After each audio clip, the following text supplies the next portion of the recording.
Now the Spirit of the Lord is the one that speaks through me. Before my mother's womb, he ordained a new me, ransomed me, and placed his words upon my tongue. Few are chosen, rest assured that I am one, an ambassador for Christ, his beloved son. And by his word, let souls be one. So welcome everyone to this listening party. Sit back and let your souls be hearty. Celebrate with me the gift that God has imparted.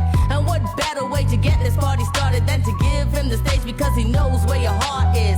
Holy Spirit, you are welcome in this place. Give me the boldness to look upon each face and speak every word that you've given me to say. With no fear I speak truth, I won't deviate, and I'm confident that all will go great.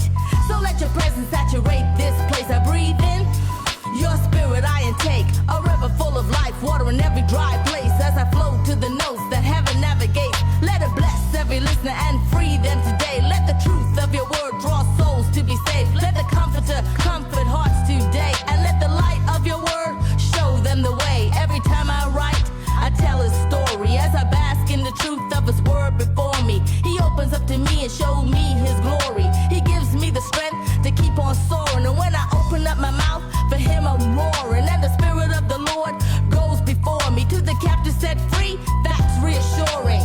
Over the years he strengthened my inner core, and every day I wake up just seeking him more. Am I ready for this? In my spirit I'm sure I am in Christ, and my Father I adore. He redeemed me from destruction, I am his ambassador. As the world turns and open up the door, I step in with purpose to win souls for the Lord. Every time I write, I tell a story as I bask in the truth of his word before me. Every time I write, I tell a story as I bask in the truth of his word before me. Every time I write, I tell a story as I bask in the truth of his word before me. Every time I write, I tell a story as I bask in the truth of his word before me. Every time I write, I tell the story as I bask in the truth of his word before me.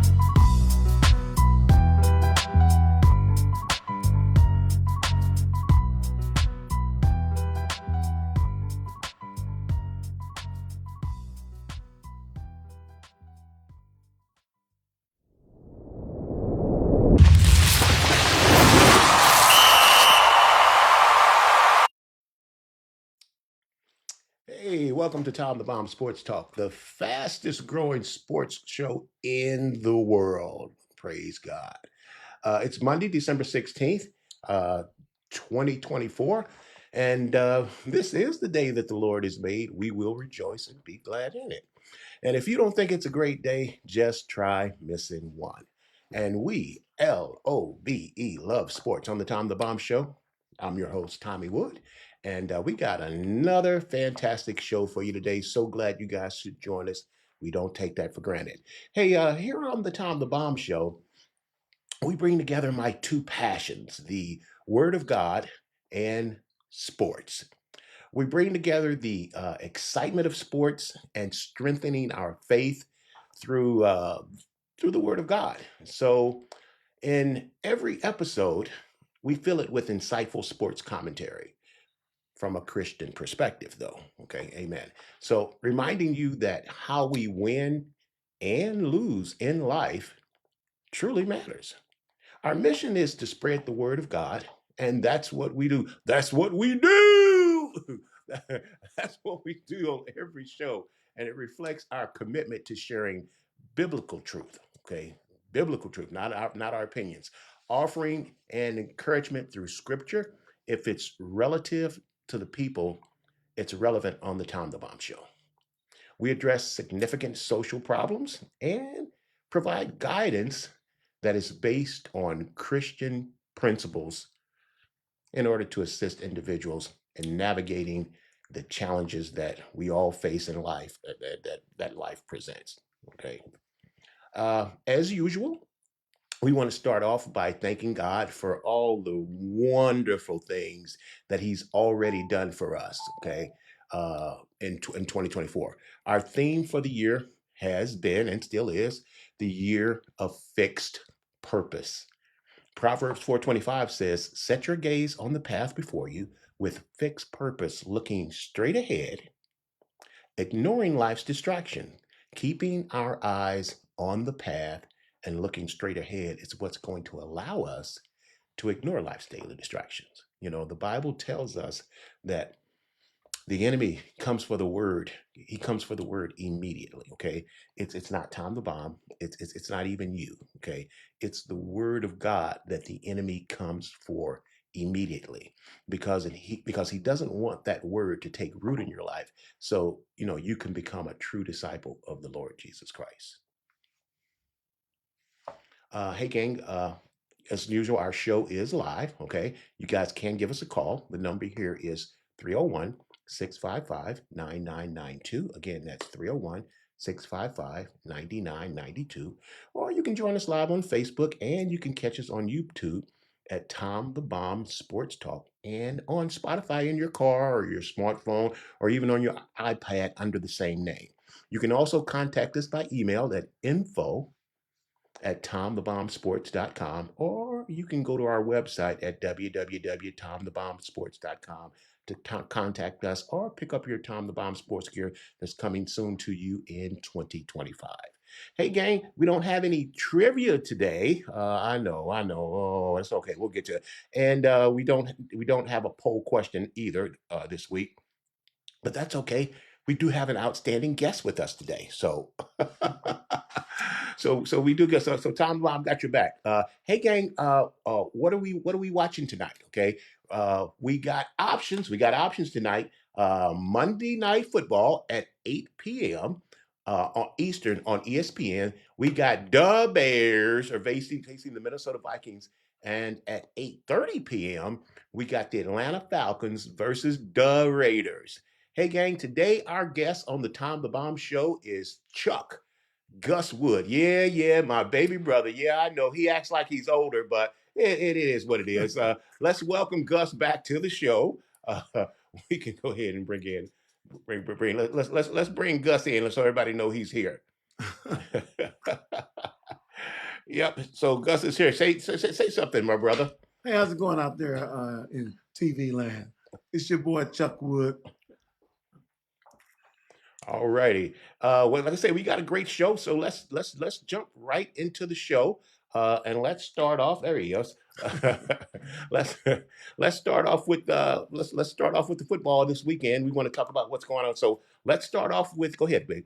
The the great thing about college football is it's defined by rivalries and pageantry, which with annual matchups between longtime foes, standing some of the biggest events of the sport on the sports calendar. One of its biggest is America's game. The annual Army Navy game took place on Saturday. The Navy midshipmen came to play. Absolutely. And had their way with the Army Black Knights, knocking off the number 18th team in the latest coaches poll in a 31-13 victory at Northwest Stadium in Landover, Maryland, home of NFL's Washington Commanders. Navy quarterback Blake Harvath put his midshipman teammates literally on his back, rushing for 204 yards. Did you know he rushed for that many yards? 204 yards and 2 TDs on 25 carries. He averaged 8.2 yards per carry, and he added 107 yards passing for another 2 TD passes for the win. Navy earned the Commanders-in-Chief trophy outright for the first time since 2019. Woo-hoo-hoo. Now, under Coach Jeff Monken, Army was 11-1, tying the single season record, coming off their biggest victory of the season last Friday, blowing past Tulane 35-14 in the American Athletic Conference Championship game. The Navy midshipmen, though, entered the game at 8-3, a great improvement from their last season record of 5-7 in Coach Brian Newberry's first season at the helm for the midshipmen. The midshipmen started off 6-0 before losing 3 of its next 5 games. But here's the thing: in the only game that really mattered, they rebounded in spectacular fashion with smash mouth football, taking it to the Army Black Knights in the 125th meeting of the two academies. Gus, give us your take on the game and the day and overall with one of the best tailgates in America. And we want to hear from Gus on, but this was Lori's first game. So we might, if we lucky, if we twist our arm, we might be able to get Lori to even comment. She's saying no, no, no, no. So Gus, what was your take on the game, bro? Well, congratulations to the middies, victory over the Black Knight, the Army football team. But this was my third game and my third tailgate, and I was going to stop coming because the first two games I attended in Philly and in Boston, then the Army won. So You they a were bad luck guy. inviting me back every year. Like, are you coming to the Army Navy game? Are you coming to the Army Navy game? Because the Army had won the last two. So if the Army had beat the Navy Saturday, I wasn't coming back. So this was a big win for the Navy. Go Navy, beat Army, and I was so glad to attend. It was the Brotherhood, the Johnny Mack Foundation sponsors a wonderful tailgate, and they invited us out once again. I think they raised over $1 million Again? once again for the That's Johnny awesome. Mack Foundation. Mhm. The boys from East St. Louis and a lot of my Navy buddies attended the game. Okay, let's give them a shout out. First of all, let's say to Coop, thank you for your hospitality and the warmth of your RV. Our yeah. fellow East St. Louisans, let's deal with T-Bone and Steve, Ray, and then our East St. Louis crew, Bobby Lockett, Absolutely. Ellery. Yep. And Eddie came down. Oh man. But Eddie's from Boston, and last year it was in Boston, so we couldn't keep him out of Boston. But I don't know if we let Eddie come back to Maryland. Well, they won, so we got to ride his coattail because, like I said, I had made a decree that this was my last Army Navy football game until the Navy won. So I'm so proud of the Navy midshipmen that they pulled it off in big fashion. There was no hiccups. Spectacular It wasn't a close game. I was ready to leave at halftime. Gus, talk a little bit about the camaraderie of the tailgate itself, because the game starts at 3 p.m. Eastern, excuse me, but the tailgate kicks off at 8 a.m. So the tailgate's pretty much from 8 a.m. to 2 p.m. Let's talk about the camaraderie of the tailgate, where for the third year in a row they've raised $1 million for the Johnny Mack Fund. Yeah, it's all by donation. Those who attend the Johnny Mack tailgate, it's a $100 minimum donation to attend, but it's the best tailgate. And I attend a lot of tailgates. I mean, I live 2 hours from Notre Dame, so I make a lot of Notre Dame football games, and I go to their tailgates. I was privy to go to the Big House this year, Michigan State. Now that's a tailgate for the ages. Mhm. Probably one of the best that I've attended. But the Army Navy tailgate is by far the cream of the crop when it comes to tailgating. Good food, good fellowship, great location, and they're moving it around, which is really great. So you get a Mhm. chance to visit these stadiums Mhm. in these different cities that you never get a chance. So you can, if you had a mission or a bucket list to like scratch off, well, I want to go to this stadium, I want to go to this stadium. I have that for baseball, but I'm getting that by attending these Army Navy games because they're having them at different NFL stadiums. And I believe next year it's going to be, is it MTT Stadium in Baltimore? The bank. Yeah, at the Ravens bank at the ball. Ravens. What is it called? M&T Bank Stadium. M&T Bank Stadium. There's So the doctor. looking forward to being in Maryland, in Baltimore though, which is my old stomping ground, for next year's Army Navy football game. Now, one of the things that I really enjoy too is because, as you can imagine, the Army Black Knights, they're giving it to the Navy midshipmen, and the Navy midshipmen are giving it to the Army. I'm talking about at the tailgate. But what's great is the camaraderie and the people that you meet. People like Ellen Cox, our dear friend Ellen Cox. You got to love a redhead, right? I mean, there's Lucy and then there's Ellen Cox, right? Exactly. Got to love redheads. I love one of my mentors, Zig Ziglar. He always says, my wife's a redhead by choice. So you got to love those redheads. But it's really, really great the way, that it's a real rivalry. But what I really, really love is that everybody recognizes at the end of the day that they're on the same team. Absolutely. You know, Absolutely. Army wants to kill Navy in the game, and Navy wants to kill Army in the game. But at the end of the day, they all recognize that they're on the same team, and it would really, really be great and fantastic if we could just get that to carry over into our politics. And you know, whether you're a Democrat or whether you're a Republican, we're all Americans, and that's why it's America's game. One mission is One- one mission. One band, One sound. one band. One sound. Yeah, that's what we have What you to, know man. about Drumline? I didn't know you watch movies like that. Well, you know, I thought you only watched Django and The Hateful Eight. Every time I come to Maryland, we watch The Hateful Eight over and over, and we watch it again. And Django, it's like those are the only two movies he has in his catalog. that is totally not true. You guys know that's not true. Precious, I tried to keep a muzzle on it, but it's too late. It's too late. I did get him to watch one movie, Rob Peace, which is a great movie on Netflix, true story, but he fell asleep on it. You know.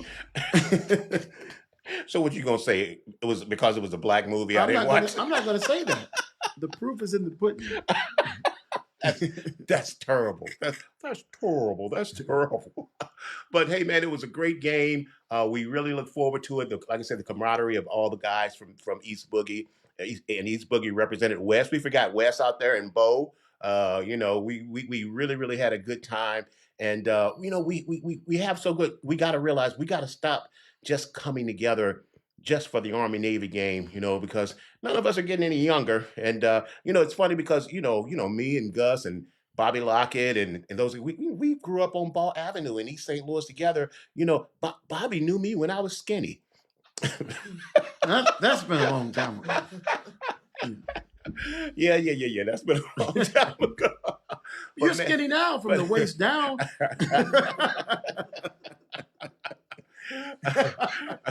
we definitely had a blast. Let's keep this about sports. Let's move on to our next topic. All right, our next topic, we got to talk about the Heisman. We got to talk about the Heisman. Travis Hunter wins the 2024 Heisman Trophy on Saturday night. Travis Hunter became the second defensive player to win the Heisman Trophy, along with Charles Woodson in 1997 for the Michigan Wolverines. Travis Hunter became the second Colorado football player to win the award since Rashaan Salaam in 1994. That's taking you back, Rashaan Salaam. I think Rashaan Salaam played for the Bears, didn't he? Briefly. Yep. That's why it's career day. Yep. So here's the thing. Did he deserve it over Ashton Genty? Look, the best two-way player ever. Okay. We've had you know, Charles Woodson was a two-way player. We've seen guys go two ways before, but this kid is the best two-way player ever. The best two-way player ever, 2024. Travis Hunter averaged 118 snaps a game, Gus. He played a total of 1,422 snaps, 709 on offense, 713 on defense. Can he go both ways in the NFL? That's my first question to you. Can he go both ways in the NFL? Yes and no. Depending on the team and the contract stipulations that someone would allow that, he could definitely do it. But it's a different ball game. I mean, you see players have a difficult time making that transition from college football because if you really realize in college, you're playing against 18, 19, maybe 20-year-old, and some true freshmen, 17-year-olds. Now, when you're in the NFL, everybody's a grown man with grown man strength. So the game is faster, it's more physical, and it's more mental. So he may be able to do it briefly, but not for a career. 1 or 2 years, maybe just to show off his skill set. But I don't think he can play at that level because one hit, you know, say he has to tackle Derrick Henry. Say Derrick Henry breaks through the line and there's Travis Hunter. So we already know what's going to happen in that instance, right? You make a business decision. You make a business decision. But, you know, catching the football is different. than playing that cornerback position.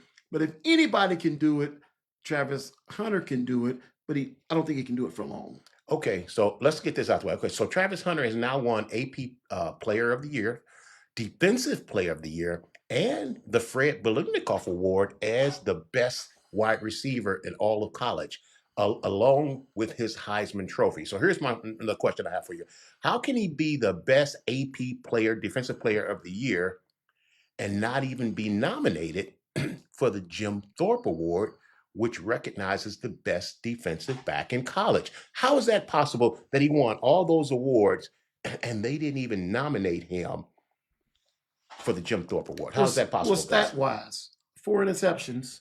So he didn't lead the nation as a DB. So we're going to talk about as a football player. He's the best football player in college. But that doesn't resolute to the best defensive back. But because he's a shutdown corner, they not throwing his way. So listen, I didn't say he should have won the Jim Thorpe Award, even though I believe he should have. My question is, how does he not even get nominated? Because they didn't even nominate him for the Jim Thorpe Award, which is the best defensive back. And a lot of the experts are saying that he is the best shutdown cornerback in college football. So how does he not get nominated? That's the question. Well, that's probably more political, but he's definitely the best. He was the best football player in college football. Now leading up to that, let's talk about this running back from Boise State, Ashton Jeanty. Right. Yeah, let's talk about that, because we want to know did Travis really deserve this award? He did, in my opinion, he did not. Okay. Any other year with this guy's stats, Ashton, he would have walked away with the Heisman. He was by far the best offensive player, in my opinion. The best running back, clearly, he won with the Doak Walker Award. That's what's given to the best running back, I believe, right? Correct. So clearly he has to feel some kind of way, but because he was the best running back historically, statistically, he was the best running back. In any other year, if Travis Hunter is not in the finalists, Ashton Jeanty walks away with the Heisman Trophy Award. And it was really close.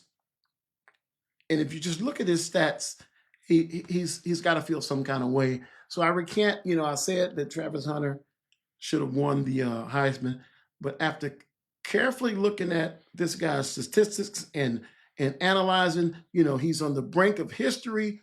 I mean, this guy, he outrushed, there's 12 teams in the college football playoffs. He outrushed 8 of those teams by himself. So they're playing the winner of the they got a bye first round. He did things this year that no other running back has done, but just because he has more yards than 8 of the teams in the playoffs. Single-handedly, this guy is deserving of the Heisman Trophy, and he should feel some kind of way. Well, you guys know a couple of weeks ago, this was one of our poll questions. And if I can remind you guys, Troy and I had a little something on the side, because Troy said that Ashton Jeanty was going to win the Heisman. And of course, Tom the Bomb told you guys that Travis Hunter was going to win the Heisman. So as usual, Troy was wrong. Tom the Bomb was right. Okay, so yeah, he's got to pay me off. He's bringing me Cobb salad. That's what what I wanted on the winner. But here's the thing: Ashton Jeanty didn't do anything wrong.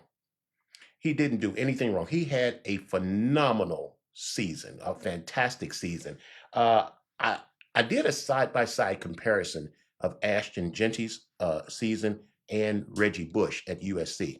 And when you put their stats side by side, Ashton had more yards and more touchdowns, but he didn't really have a better year than Reggie Bush. Okay, because the thing with Ashton averaged 33 carries a game.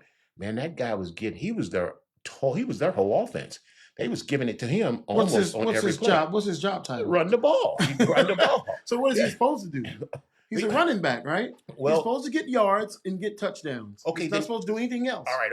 Okay, so how come they don't know that in Baltimore? I don't. That's totally different. Yeah. How come Right. they don't know? Wait. They know it in Philadelphia? Well, Hey, well, you wait a know, minute. Dr. Lauren, who they going to give the ball to in Philly, Lauren? Saquon Barkley. I'm sorry, I didn't hear you. Saquon Barkley. Yeah, see, you heard it but from the you know, doctor, so you know it's right now, right? Baltimore came into the season saying that we'll win the Super Bowl if Derrick Henry is healthy come playoff time. So they're preserving him, and it's working out. They're still in the hunt. They're they're going to secure a playoff spot.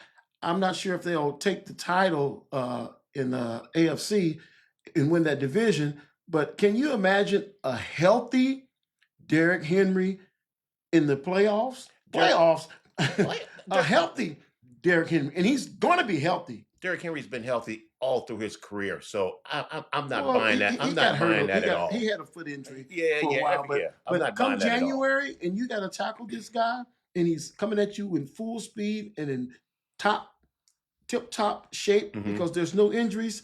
I can kind of understand why they're holding him back a little bit because it's about you have to win in December, you have to win in January to win the Super Bowl. Say he rushed 30 times a game in September, October, November, okay? And then he's hurt. There's no need to go out and get Derrick Henry if he's not there in December and January.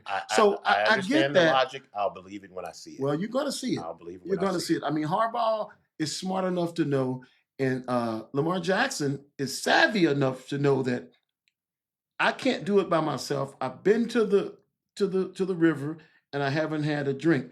This guy's going to get me across the river with Derrick Henry. So I mean, Baltimore was my Super Bowl pick last year after they lost or laid down to Kansas City. Baltimore has been my pick, and this was without Derrick Henry. Well, I hope you're right. I really do. I really hope you're right. But what I think is, I think that Derrick Henry is the turtle and Lamar Jackson is the scorpion. Scorpion.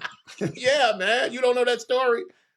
The You don't- turtle you- and the scorpion? Yeah, you don't know that story? I don't know that one. Yeah, the scorpion says, tells the turtle, hey man, let me get a ride across your back on the river. And the turtle says, oh, no, because if I do, you're going to sting me and kill me. And then the scorpion says, no, I wouldn't do that because if I sting you, then you'll go down and I'll go down and we'll both be dead. And the turtle says, okay, so he lets the scorpion jump on his back and they get halfway across the river and the scorpion stings him. And the turtle looks up and says, why did you do that? And the scorpion says, because that's what I do. Really? I thought you had a real story. He said, that's what I did. He said, but you're gonna kill both of us. He says, well, but that's my nature. My nature is that's what I do. And I'm just hoping that you're right. Because I think that Derrick Henry is the turtle. And I think Lamar Jackson is the scorpion. Baltimore, Philly, Super Bowl. Baltimore, Philly, Super Bowl.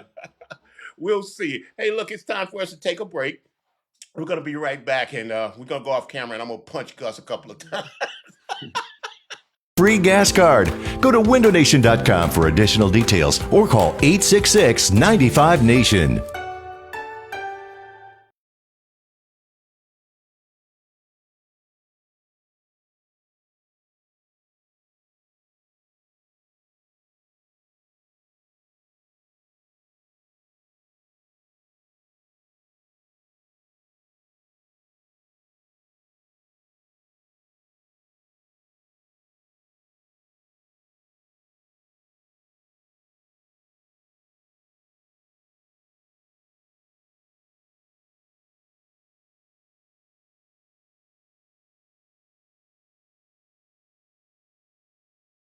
Beckons you to return for more. It is an honor and my pleasure to welcome you to the world's most beautiful sunset and so much more.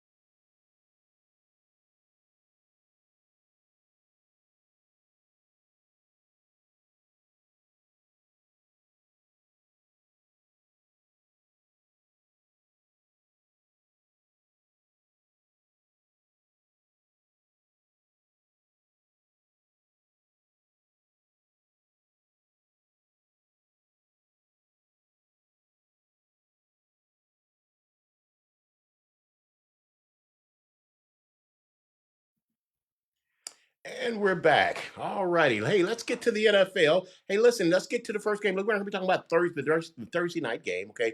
My 49ers fall to the Rams 12-6. Like I predicted, unfortunately. The Niners are not a playoff team. Okay. Uh, in a game with 6 field goals, it's the first game in the NFL where no TDs was scored in a really, really long time. And it really wasn't a good game, but a lot happened in it. Okay, I told you guys last week that the Rams is the best team in the weak NFC West. I told you guys that. So let's talk about my Niners. Okay, first question, Gus. First question is, can the Niners pay Brock Purdy next year like an upper echelon QB next season? I wouldn't, but they may have to if they don't have anything in the pipeline. The last thing you want to do is go into the end of the season without a quarterback in the corral. So is he worth it? No. Is that the question you're asking? Well, I'm asking you, are they going to have to pay? Because upper echelon is, between 40 and 60 million. And the Jacksonville Jaguars are paying Trevor Lawrence 55 million. And we know that's grand larceny right there. Dallas is paying Dak 60 million, but that's their own fault. We don't count them. But here's the thing. If the Giants can give Danny Dimes 40 million, I think we will agree that Brock Purdy is better than Danny Dimes.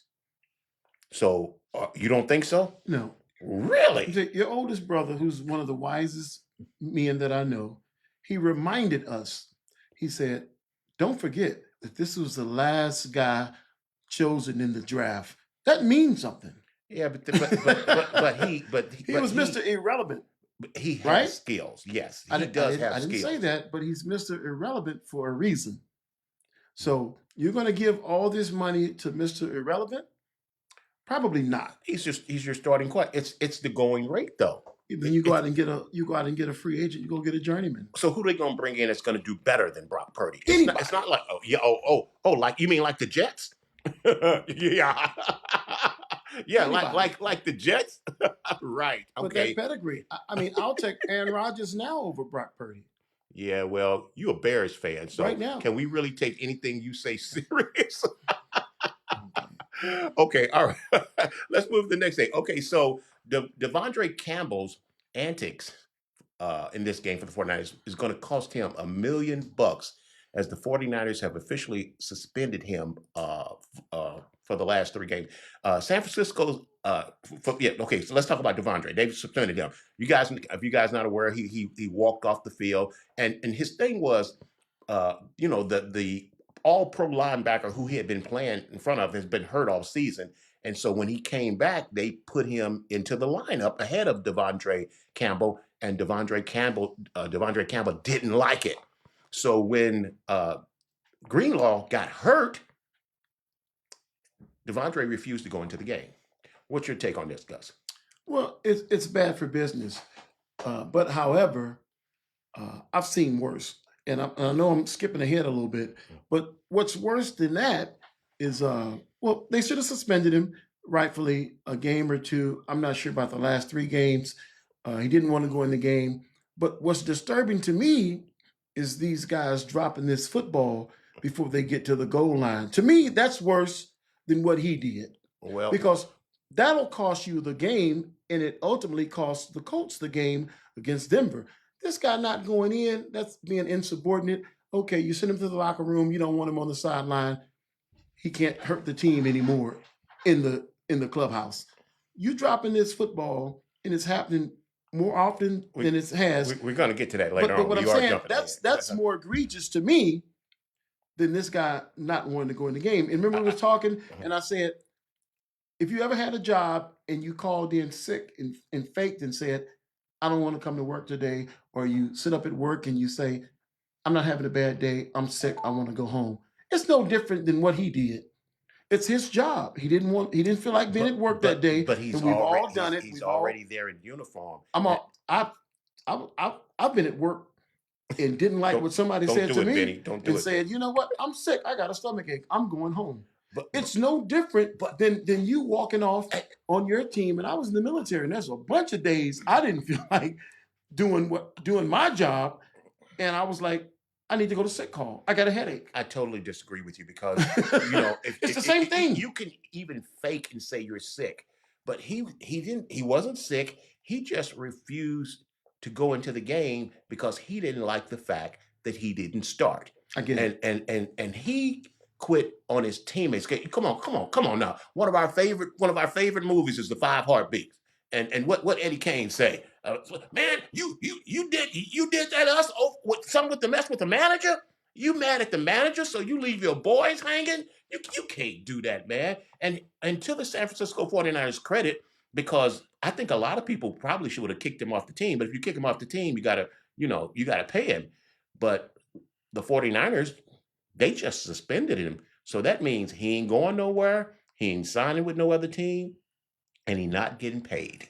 I get all that, and I understand that, but the starting quarterback for the Colts did it in the middle of the game. No, he took one play off. You Yeah, can't but go he was there on like, Richards. No, "Get me out of He here." said, he said, I totally. He said, "Get me out of here. I don't want to play anymore." He tapped out. He tapped his He helmet. scrambled for a long run, and he said, "I'm tired." No, Take he me out didn't say for a I play." was Yes, tired. he did.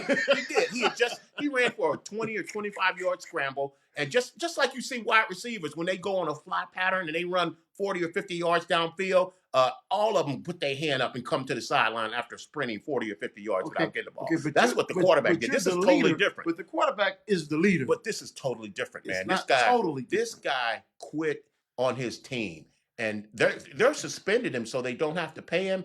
But I guarantee you, this guy's not going to be with the 49ers next year. Let's move on. The third thing is the San Francisco legend Jerry Rice tore into Deebo Samuels over his brutal drop in the 49ers loss to the Rams last week. Deebo made public comments about not getting enough touches. Then he went out against the Rams and dropped critical passes wide open where one touchdown wins the game. That was a must win for the 49ers. So Jerry Rice basically said that Samuels is playing the way he's practicing. He's not working hard enough in practice, and it's showing up on the field. Deebo had 3 drops. The one key drop was the one where he was wide open for the touchdown in a game where there was no touchdown scored. So if he catch that pass, they win the game. And he ended up with, he had 3 drops, and he ended up with 3 catches for 16 yards. Now, if you got Deebo Samuels on your fantasy team, you like 3 catches for 16 yards. But you know why that is, right? Why is that? Have you seen the way this guy's been coming to the games lately? His wardrobe. So he like that guy that fall time. He all way down before the game gets Hey, man, started. this guy's coming. He's coming to the game dressed like a diva, in tight booty shorts, leather pants, heels, and a purse, a pocketbook. What are you trying to say about Deebo? Man, let's move on to our next This game. dude's coming to the game with a pocketbook. Oh man, I don't like where this is going. Go ahead and tell me, and he plays for San Francisco. I don't even want to hear And you that. already know that.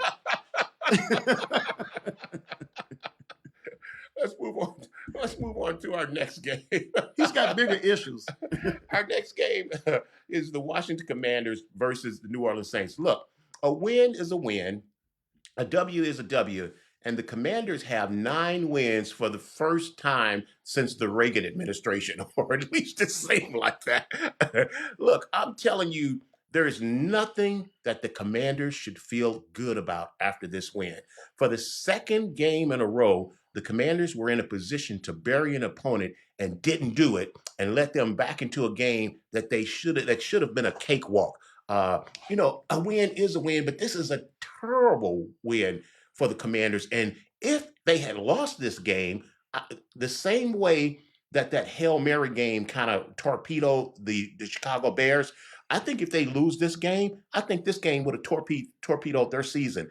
The other thing that I want to mention before I get your comment on this, Gus, is at the end of the game, when the Saints got the touchdown to have the chance to get the 2-point conversion to win the game, the referees inadvertently stopped the clock, and they stopped the clock for 4 seconds. And the NFL has already come out and said that the referees erroneously stopped the clock for 4 seconds. So the pass that they threw to get the touchdown at the end, there shouldn't have been enough time on the clock. Now, you being an official, I want to get your take on this because it was a completed pass, and the referees stopped the clock. What's that about? I have Talk to me no about that. comments about the referees.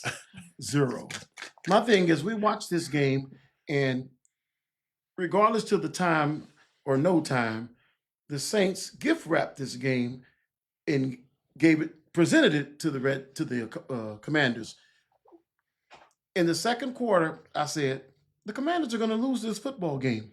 We were all sitting up watching, and they did everything in their power to lose this game. And had the Saints been in contention for a playoff spot, they would have kicked a field goal and went into overtime. Mm-hmm. So by going for two, and I knew they weren't going to make it because they shot their load coming downfield. They scored the touchdown. I'm like, kick the field goal, beat the Commanders in overtime because they're gassed. They had nothing left. Mentally, they were gassed. So if the Saints had to just kick that field goal and went into overtime, the Commanders would have had another L. I'm really concerned about their lack of being able to get the ball into the end zone, in the red zone. We talk about all the time that, if you kick field goals and instead of getting touchdowns, you're not going to go very far. But even worse than that is the missed field goals. Because if the guy makes the field goal before the Saints get the ball back with 2 minutes left in the game, then it's a moot point that Washington wins. And I'm really concerned that they aren't scoring. And then the other point I want to make that Troy was just screaming, that last possession that the Commanders had, all they really needed to do was run the ball because the opponent was no longer the Saints. The opponent was the clock. Right. And if they had just ran the ball 3 times and chewed up 25 seconds per play with the running of the ball, then the Saints don't even have enough time to drive downfield and try for the winning score. Of course, they made errors. You had Terry McLaurin and Jaden Daniels not being able to hook up. You had drop passes, you had dropped interceptions. But this team is this team, in December, we always talk about this. In December, you want to be playing your best football. Absolutely.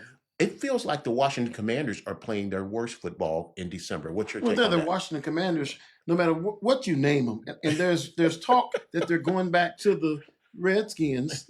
That name's coming up. So they're the Commanders, no matter if they're playing in Washington, Landover, Rajon, what's the another town? Greenbelt, Laurel, College Park, Silver Spring. Doesn't matter where they play at. They're the Skins. So you're saying the zebra don't change the stripes? Yeah, they're the same team. But they're fortunate. They're in the hunt for a wild card spot. And you have to win in December. And like I said, they won 9 games. That's more games than anybody thought. Okay, Lori says it's time to move on. Let's move on to our next game. Our next game is the Buffalo Bills versus the Detroit Lions. The Bills defeated the Lions 48-42 in another track meet. A lot of people think this is a Super Bowl preview. Gus, what's your take? It could be.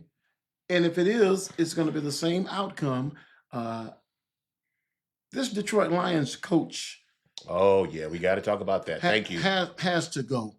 And it's hard to fire a guy or replace a guy that's winning. But that just lets you know they haven't won in so long. So a win is a win. But he's making some decisions in crucial points of the game. And you guys probably know what I'm talking about. With 12 minutes and 4 seconds left in the fourth quarter, this guy calls for an onside kick.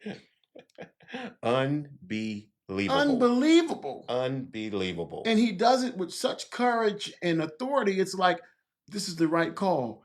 And, last week they went for 4 fourth downs or 5 and converted 4 of them. So when the play works, he's a genius. And when the play doesn't work, he's got to take all the backlash that he's getting. But I understand going forward, 4th and 1. Last year in the playoffs, I understand not kicking the field goal, trying to put them away. I don't understand this onside kick with 12 minutes and 4 seconds That's unheard. That's like throwing a Hail Mary. He should have threw a Hail Mary. It's no difference. They should have got the ball at the 50-yard line on the first down and threw a Hail Mary. It's the same mentality.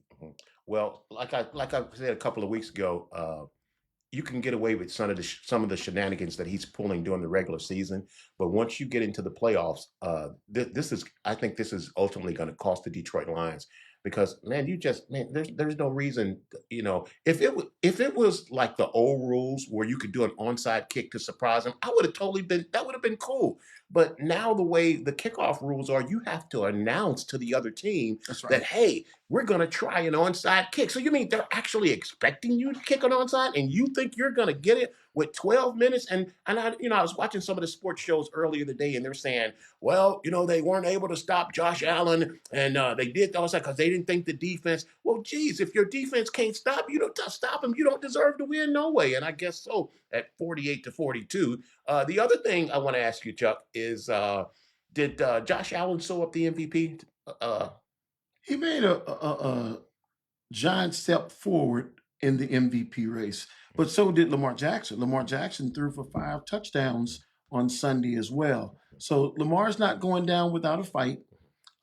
Derrick Henry had 67 yards in that game. So once again, but they were playing the Giants. So, Eastside could beat the Giants at this point. So it's really not a big deal. So you think the Scorpions still got a chance at the MVP? Let's move on to our next game, Lord. Our next game was the Pittsburgh Steelers versus the Philadelphia Eagles, the Battle of Pennsylvania. And this game, I've been loving what Pittsburgh have been doing all year long. But to me, Philadelphia, the Eagles are just clearly a better team than Pittsburgh. What was your take on this one? Well, it was a great game, and the Harris, he fumbled going into the on the 4 or 5 yard line. If he doesn't fumble and they get 3 or 6 out of that possession, that's where the game changed. That he mishandled the snap or he fumbled, and because that game was tooth and nail up until that point. So I'm not so on Philly's the best team in the NFC, clearly. You like them better than Detroit? Absolutely. Okay. Absolutely, because of the running back situation and the coaching situation. But I haven't counted Pittsburgh out. I mean, I said Baltimore and Philly. Those were the obvious choices. But Pittsburgh, because their coaching staff is so great, they're going to look at video, look at film, and they're going to make adjustments. Mike Tomlin is the greatest adjustment coach in the NFL. And that's what I like about Tomlin. He'll make adjustments. What do you guys think out there? Who do you guys like better? Detroit or Philadelphia is the best team in the NFC? Let's move on to our next game, Lori. Our next game was the Green Bay Packers versus the Seattle Seahawks. And I talked to you guys last week about Seattle having probably the toughest last 4 games of the season. And I was confident that Green Bay was going to win this game. And of course, the Packers rolled over them 30-13. And that NFC West, it's still wide open. Even though I like the Rams, it's still wide open. What was your take on this one, quick? Well, Seattle's quarterback got hurt and got knocked out the game too. Yeah, they were losing before he got hurt. Yeah, but they were going to lose if he hadn't got hurt. I don't know if they were going to lose. Yeah, I actually picked Seattle. Seattle's a sleeper.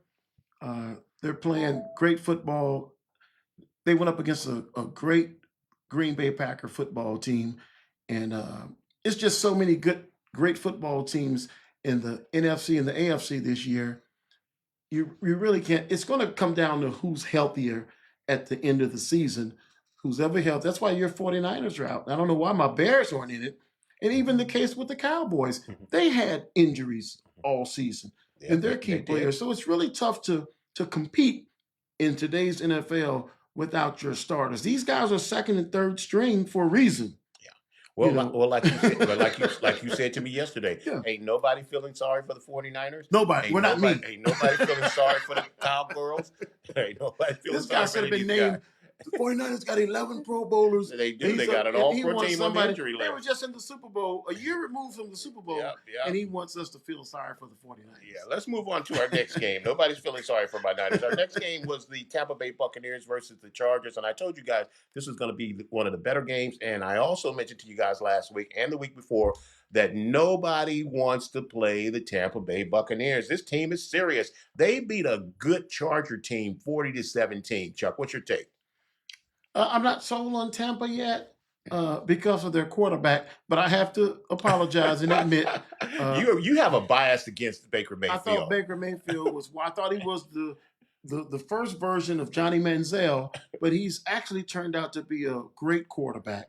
He's in the right system. We're always talking about Quarterback being in the right being system. in the right system and going to the right team and the right coach. Mhm. That's what's in the NFL more than anything. Maybe baseball, where the coach has to know what's going on Mhm. for you to be successful. A lot of it's talent. Yeah, I can coach Michael Jordan, Scottie Pippen, and Dennis Rodman. I can coach Shaq, Kobe Bryant. I can coach the Showtime Lakers or the dynasty that the Celtics are building now. I can coach those teams. When it comes down to football and baseball, you have to pull the right strings as a head coach. You have to. Let me ask you this question real quick. Is Mike Evans the most underrated wide receiver that's ever played in the NFL? I don't think so. Who do you think is more underrated? Because Mike is absolutely a Hall of Famer, Yeah. but he just doesn't get the publicity. He's in a small market, for one, and he's been in a small market. Tampa, believe it or not, they won the Super Bowl with Brady, but that's a small market for football. Tampa Bay is, and that's one of the reasons why he's not on TV every week. But if you follow Tampa Bay and if you followed Mike Evans' career, you know he's a Hall of Famer. Well, he's yeah. He's top 10 easy. But man, that guy is so under the radar. When you start talking about best wide receiver, nobody says his name. Nobody Well, says his there's name. so many great wide receivers in his the NFL. numbers. He's a first ballot Hall of Fame wide receiver, and nobody says his name. I mean, even right now, if you said pick the best 5 or 6 top wide receivers, Mike Evans' name wouldn't be in there. I would pick him. Well, I would pick Mike Evans. I would too, but Yeah. generally speaking, I don't think people would call his name out. I think he's the most underrated receiver Well, he's that's ever a played hands in the NFL. guy. He's a route runner. He doesn't have the best speed. He's got the size. And look at what makes a great pitcher, a catcher? He hasn't had the best quarterbacks over his career. Mhm. He had Tom Brady Mhm. for a season or two, but before that, let's not say Baker Mayfield. He had Jameis Winston. He had famous Jameis. Who else? I can't even remember, to be honest. Did he play Trent with Doug Dilfer. Williams? Did he play with Doug Williams? He had Trent Dilfer. So he's had the quarterback makes the receiver, vice versa. That's why these guys, Devontae Adams, these guys catch all these passes, and yet they he still want this put money. and yet he still put up numbers with Right. all of And those so guys. that's what makes him great, because these receivers go to these great teams with these Hall of Fame quarterbacks, and they put up these numbers with these great quarterbacks. Mhm, mhm. And that's why he's not considered, because he's never had not Tom Brady, a Hall of Fame quarterback. Every receiver that you pick in the top 5 or 10 had Hall of Fame quarterbacks. Okay, let's move on to our next game. We got to get to Mother Wiggs, Kansas City Chiefs. Okay, Speaking of Hall of Fame. we are contractually obligated to have a Kansas City Chief highlight for Mother Wig. Because we are afraid of her. If you see Vicky and the bear, help the bear, right? The Chiefs won again, Captain Obvious, 21-7 over the Cleveland Browns. But hey, Michael Jordan got injured in this game. And I think this was the reason I was saying they weren't going to go undefeated, because if you think Patrick Mahomes should play next week, there's no way I would let Patrick Mahomes on the field next week. What's your take on what we're going to see from Patrick Mahomes from here on out? Have Because Kansas they City pretty much clinched locked up. first round? I think they have. Okay, until Well, if they lose another game, they don't. I think they're 2 games ahead of Buffalo right now. well, he's got to play until they clinch, Right. and they can beat you in the first half, and he can come out and they can coast for the second half. But he's got to play until they clinch a first round bye. And, So yeah. you got to keep him out there. You got to have him out. Well, on the they field. have 1 loss, and they have 1 loss, and Buffalo has 3, I think. or two. or two, but Yeah. but Kansas City has a really I think they take on the Texans, and I'm getting ahead of myself. But I think the Texans are going to win next week against some other weeks. Here, I'm getting ahead of my predictions, but I think you rest him. I wouldn't even play him against the Texans because they have a good defense, and there's a chance he could get re-injured. And like you talked about Derrick Henry, you want to make sure that Patrick Mahomes is healthy as you go. But we into the talking about the playoffs. same Patrick Mahomes that was injured in the Super Bowl with the same ankle injury, who came back and scrambled on a 4th and 15. This Yeah. Patrick Mahomes, Yeah, the put him same out guy. there. The same guy. Let's move on to our next game. Our next game was the Cincinnati Bengals versus the Titans. The Bengals prevailed 37-27. And really, the only thing to talk about in this game is that Joe Burrow is wasting an MVP type season with the Browns. Bengals. With the Bengals, right? Thank you. I saw something very interesting that the stats that Joe Burrow is putting up this year, no quarterback in the history of the NFL has put up his stats and their team have a losing record. I just don't know what's going on because they have one of the best quarterbacks. They might have the best receiver in all of football playing on their team. You know, they got a good tandem on the other side with T. Higgins. And it's just phenomenal that the numbers that he's putting up, and they have a losing record. They've lost a lot of close games this year, the Bengals. What was your take on this Well, one? you remember way before the greatest show on turf, Mhm. there was Eric Coryell. Mhm.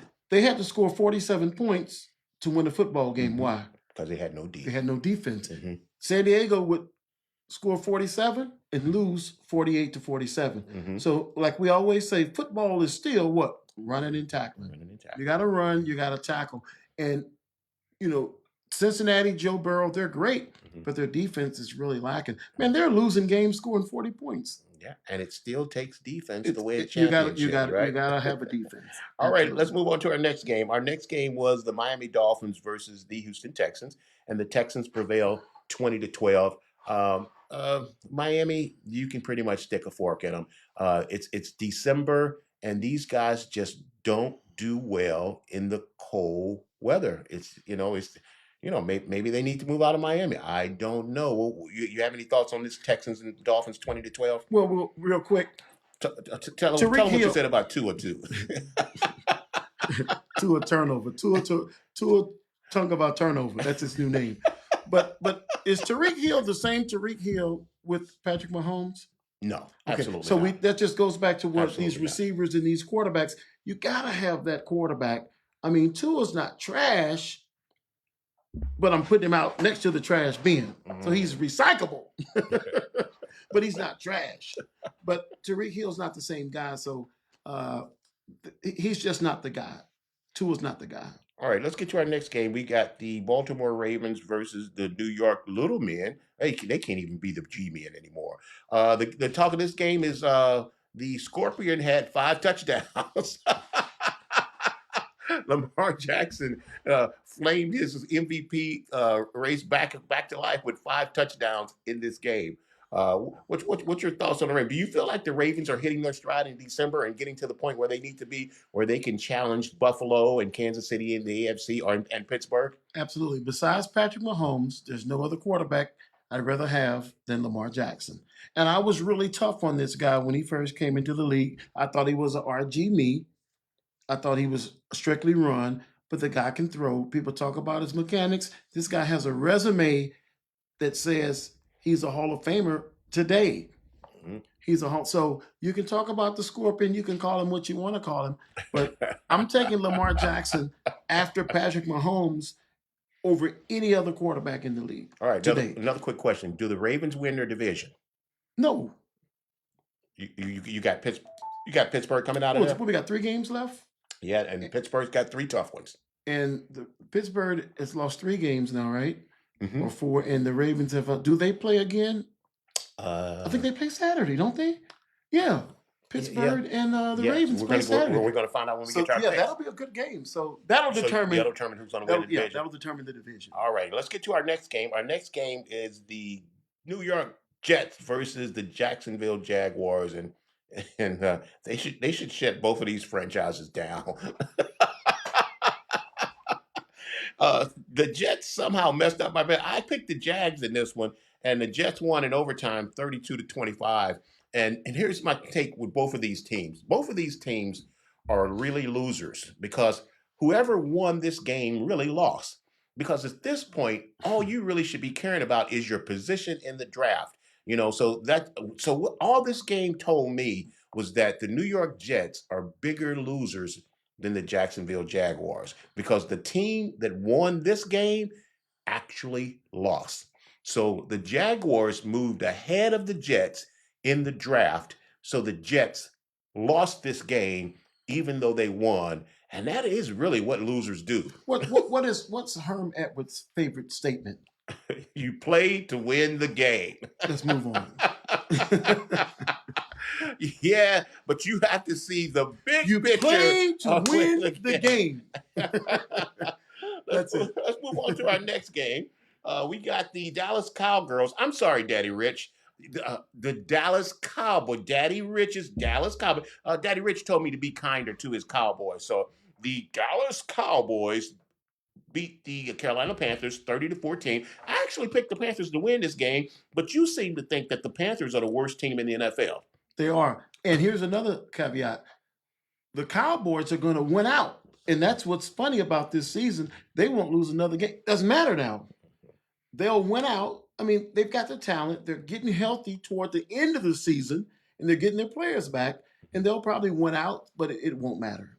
Well, they got to play Washington one more time. All right, let's get to our last video game. I think we have the Indianapolis Colts versus the Denver Broncos, and the Broncos prevail 31-13.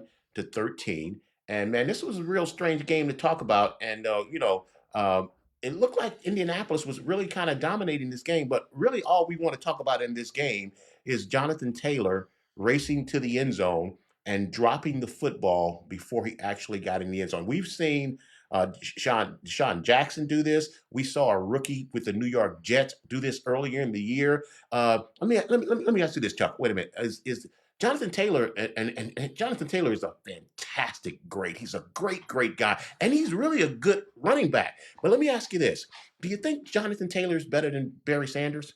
No. Do you think Deshaun Jackson was better than Barry Sanders? No. Do you think this rookie for the Jets was better than Barry Sanders? Not even close. What did Barry Sanders do every time he got in the end zone?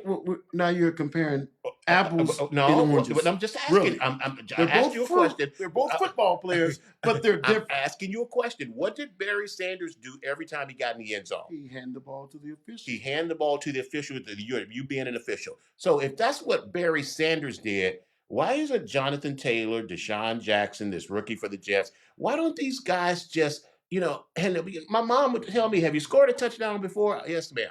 Well, act like you've been there before. I mean, I just don't understand it. That how do you do that and drop the ball before, I saw, and you know how much I hate to agree with Stephen A. Smith, but Stephen A. Smith even had a good point. If you take the football and stick it out in front of you, and you cross the goal line and you drop it, even if you drop it earlier, once the ball breaks the plane, it's still a touchdown. Why are these guys feel, you know what I equate this to? I equate this to dropping the football like that to, unfortunately, a lot of young men we see walking around with their pants hanging down off their butt. That's what I equate that to, Yeah. It's like, why are you dropping the football before you get in the end zone? And Jonathan Taylor's a fantastic guy, but man, that can never ever happen. That's never. So let me tell you what that's like. I won the lottery, I won the Powerball, and I lost the ticket. That's what that's like. I won the Powerball, I won the Mega Millions, and I lost the ticket. You can't score a touchdown and drop the football before you get in the end zone. Yeah. Man, I feel like Mike Wilbon. Get off my yard. Get out of my yard. That's unacceptable. And like I said, to me, that's more egregious than that guy not going in the game, because that could cost you the game, and it did. It changed the momentum. It did. In that football game. Indianapolis was dominating that game. It changes the game. It's a touch. You're taking points off the board. That's a touchdown. That's no longer a touchdown, depending on who recovers it or where the ball lands. And you can't do that at all. All right, let's wrap this up. Let's get to our Monday Night Football game. Like I said, we got options. We got Your Chicago Bears, the Bears versus the Minnesota Vikings. Tom the Bomb is taking the Vikings in this one. Who do you like, I'm Chuck? taking the Bears. Come on.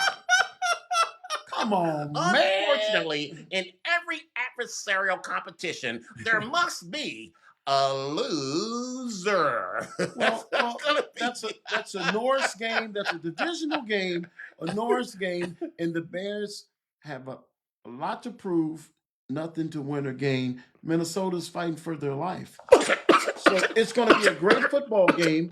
And historically, we own the Vikings. Excuse. Historically, we own the Vikings. Historically, so I'm predicting the Bears get off the schneid.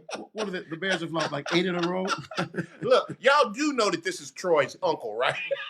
I'm taking the Bears because it's they're playing in Minnesota, but in Minnesota's this is a trap game. You guys always talk about a trap game, right? Man, ain't no trap with the Bears. Minnesota's 11-2. They're chasing Detroit. Detroit lost, and they're like, okay. And I think Minnesota has Detroit next week, so this is the ultimate trap game for them to lay down. And oh yeah, we're gonna beat the Bears because their coach is Mr. Irrelevant. I don't even know the Bears coach name. That's terrible. Look. If you want a really good pizza, go to Chicago. If you want a really good hot dog, go to Chicago. If you want a good steak, go to Chicago. But Chicago is where quarterbacks go to die. Okay. Remember, trap game. It's a trap game because they got Detroit next week. They're going to overlook the Bears, and I'm looking for the upset tonight. All right, our next Monday night game is the Atlanta Falcons versus James's Las Vegas Raiders. And Ellery's Raiders. Tom the Bomb is taking the Falcons. I think we see a bounce back from Kirk Cousins tonight. Who you like? I won't even watch that game. You won't even watch that. What you gonna do there? I'm gonna watch the Bears. Watch the Bears. All right. Let's get to our games. Next week we got the Thursday night game is the Broncos versus the Chargers, and this game, the Thursday night game is going to be the Broncos versus the Chargers. I'm taking the Chargers in this one. Who do you like? Broncos. All right. Our next game is actually going to be on Saturday at 1 p.m. And that game is the Houston Texans versus Mother Weeks Kansas City Chiefs. And Tom the Bomb is going to take the Texans in this game, whether Patrick Mahomes plays or not. And you know Tom the Bomb normally don't go against Mother Weeks Chiefs, but Tom the Bomb is taking the Texans in this one. Who do you like? In KC? I don't care where it is. Yeah, it's in KC. I'm taking Patrick Mahomes. All right. I know your sister agrees with you.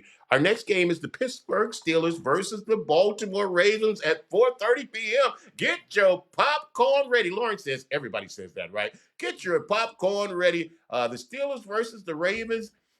This is a must-win for the Ravens. I'm going to take the Ravens in this one. Who do you like, Chuck? I'm taking Pittsburgh. Pittsburgh. Oh, really? That surprises me. Even when Pittsburgh is 1-15, it's kind of like the Cowboys, Commanders. Mm-hmm.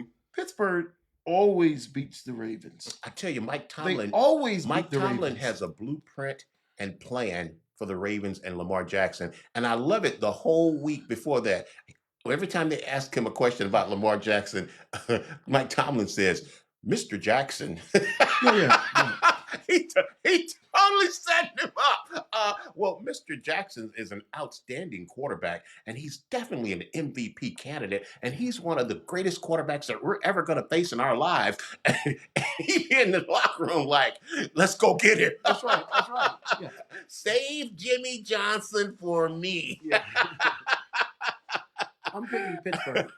Our next game is the New England Patriots versus the Buffalo Bills, and I'm picking against the Bills for the rest of my life just because of Eddie. He's a Patriots fan. That's why I'm picking. I said the Bills. I'm sorry. I meant the Patriots. Thank you. I'm picking against the New England Patriots for the rest of my life just because of Eddie came here and ate my cookies. I'm taking the Bills in this one. Who do you? Bills. I got the Bills. Okay. Yeah. All right. Next game was the Giants versus the Falcons. I'm taking the Falcons. The Giants may not win again in years. Yep. Then we got the Lions versus the Bears. Now this is another tough inter-division game, but Tom the Bomb is taking the Lions in this one. Who do you got? I'm gonna take the Bears at home. I'm taking the Bears at home. We should have beat Dude, the dude, Lions dude. earlier this season. We had a chance. See, those are divisional rival games. I understand So it doesn't that, matter man. what the record is and who's doing what when those teams play. Okay, all right, okay. So all I'm right. taking the Bears. Okay. Lauren, who you taking, the Lions or the Bears? Lions and tigers and bears. Oh my. Who you taking? It's a toss up. Boy, you are so political. It ain't no toss-up. It's easy to say the Lions. It's easy to pick the Lions. Okay, so who do you think's going to win, the Lions or the Bears? I think the Bears may take advantage of the fact that the Lions have had a lot of injuries and they're trying to salvage some shred of dignity with all the difficult situations they face, particularly the fact that they don't have a head coach. Boy, she love her brother-in-law, and boy, she are good to visitors, boy. There ain't no way the Bears are going to beat the Lions, especially after the Lions just losing to the Bills. Boy, y'all are terrible. I'm picking the Bears. The next game is the New York Jets versus the Jaguars. Is that the they played the Jaguars last week. No, that's right. That is the Jags, isn't it? Yeah, they played the Titans. Okay, so we got the New York Jets versus the Jacksonville Jaguars. And I'm going to take the Jaguars in this one. Who do you like, Gus? Jags doesn't have a quarterback. Okay, I'm I gonna go with the got, Jets. I got something wrong here because the Jets can't be playing the Jaguars and they can't be playing as bad as they are, and as many people who do want to schedule them, they The Jets played the Jaguars this week. Jets. All right, let me just make sure I got this right, gang. I'm sorry, I apologize for the inconvenience. They can't be playing. All right, let me just look at the official schedule here. All righty, so we got, all right, I'm sorry about that. Okay, the Jaguars are playing the Raiders. We got the Jaguars versus the Raiders, and Tom the Bomb is taking the Jaguars over the Raiders. I'll take the Jaguars. Okay, is this right now? Because my screen is kind of disappeared. Let me work from here. Okay, then we got let's see. Rams versus the Jets. Okay, let's do it like this. Okay, so let me just start up here at the top again. Okay, we got the Broncos and the Chargers. I'm taking the Chargers, Texans and the Chiefs, Steelers and the Ravens, Giants okay, we got the Giants against the Falcons. Who we like? Falcons. We said the Falcons. Yeah. Lions, Falcons. Okay, then we said the Lions and the Bears. You're taking the Bears. I'm taking the Lions.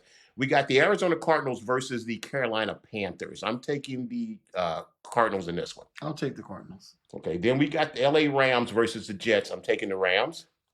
Rams. Okay, and we got the big game in Washington, D.C. We got the Philadelphia Eagles versus the Washington Commanders. Now, I think the Commanders win this game for the reasons that you said about the interdivision, but I'm taking the Eagles, because the Eagles are clearly a better team than the Washington Commanders. I'm taking the Eagles. But I think the Commanders might get up for this, and I'll be rooting for Jaden Daniels, but take the Eagles, guys. Don't be crazy, okay? Then we got the Cleveland Browns versus the Cincinnati Bengals. I'm going to take the Cincinnati Bengals in this one. I'll take Cincinnati. Okay, now you talk about a tough interdivision game, Chuck. The Titans and the Colts; those guys go at it, man. I'm going to take the Colts in this one. I'll take the Colts. I like the Colts. Then we got the Minnesota Vikings versus the Seahawks. I told you guys that the Seahawks had smoke coming at the end of the year. I'm taking the Vikings over the Seahawks. Who do you like, Chuck? I'm sticking with Seattle. Okay, I think they're the best team in the West. All righty. We already told you that we're taking the Bills because we're never again picking for the Patriots because of Eddie. Just because of Eddie. Okay.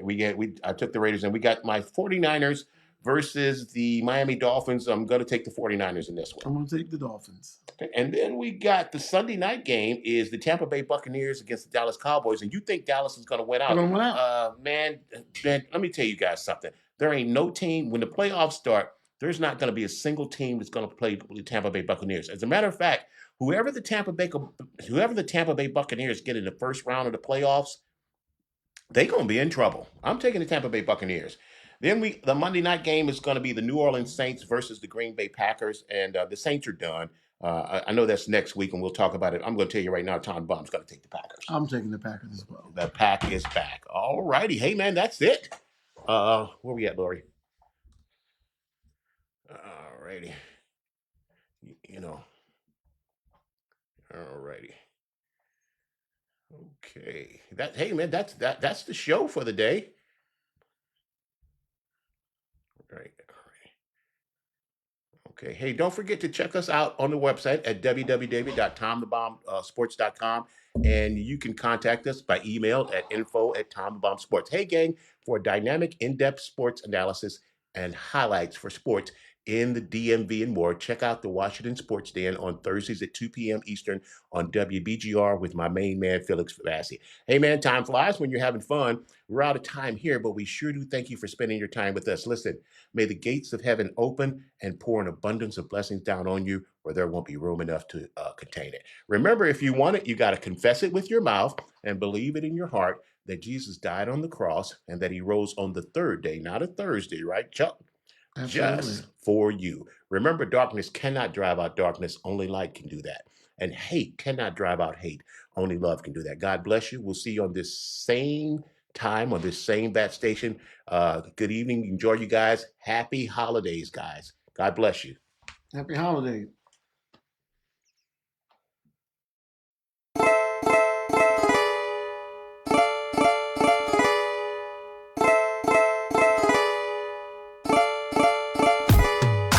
Daughter of mine, this is your time, and you gon' shine, and you gon' shine.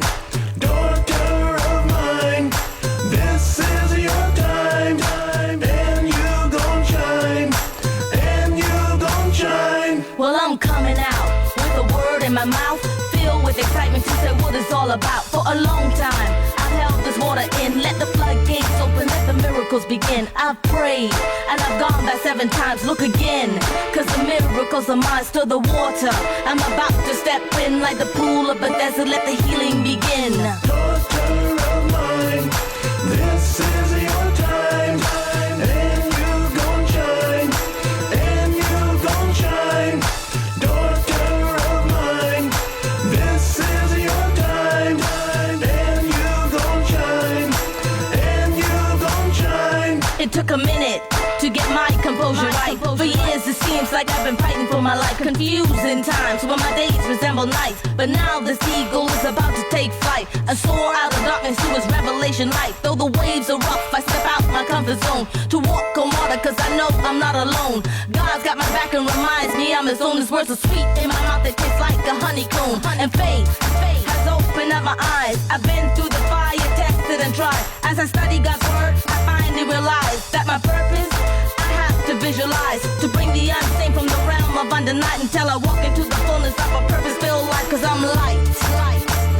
Yes, I am light, and I shine bright. I am an investment of the Lord Jesus Christ. Not only am I light, I am salt. When I enter in, I add flavor to it all. I bring truth, there's no dispute. Jesus is the vine, and in him I take root. I am the head, and not the tail. I'm an overcomer made free to prevail. A new design, a special kind. Ambassador followed by wonders and signs. I am light, and I give sight, leading lost souls to his glorious light. I am light. Daughter of mine, this is your time, and you gon' shine, and you gon' shine. Daughter of mine, this is your time, and you gon' shine, and you gon' shine. Daughter of mine, this is your time, and